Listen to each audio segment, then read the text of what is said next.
and welcome to this 2140 video where we are going to be taking you through the NFTs that are available to purchase on the Elixir platform at this present moment in time, along with the in-game benefits as well as how to equip them in-game to be able to use those benefits.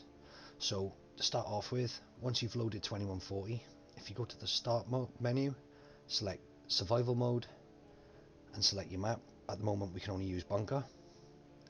It will then take us to a page where it enables us to equip NFTs, and as you can see on the list on the left hand side will be all of the NFTs that you've got available to use in game in your Elixir wallet.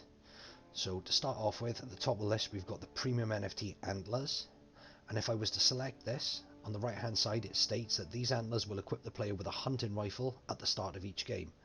Now if I go ahead and click start, it'll start the game and I'll instantly spawn with a hunting rifle. The next NFT is the premium mushroom cap, and this equips the player with a sleeping bag at the start of each game. Now this is effectively an extra life, so it is beneficial to have. Next one on the list is the premium helicopter hat,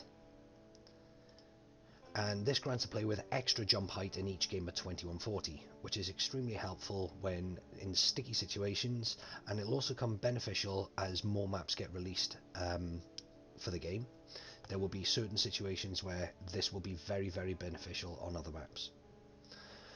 The next one is the Uncle Sam Tophat, and this premium NFT grants the player with dynamite at the start of each game, which is incredibly handy because it saves you either having to pay 3000 XP to obtain a dynamite, or it saves you having to run the gauntlet shooting the barrels that can drop dynamite at a drop chance of 1 in 12. So the next premium NFT is the plasma turret, and when equipped this will allow you to repair the mobile plasma turret for 0 electronics, which can be a bit of a lifesaver as you get into horde round and deeper rounds. So the next NFT is the common Eli's guitar, and this will allow you to start with Eli's guitar as a melee weapon if equipped. And the next one is the common NFT auto turret, and this allows the placeable mini turret to be repaired for 0 electronics in game. Again, very handy when you get into deep rounds and when you're in horde mode. So the next one on the list is the rare Steampunk Top Hat.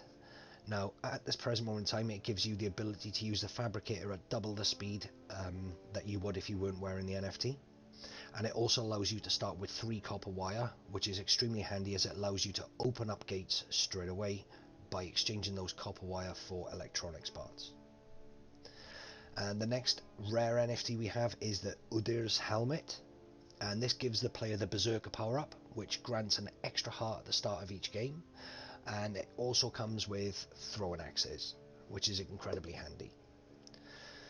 So the remaining NFTs are from the Skull collection, and these are all melee weapons, so once equipped you will start the game with each individual NFT depending on which one you pick.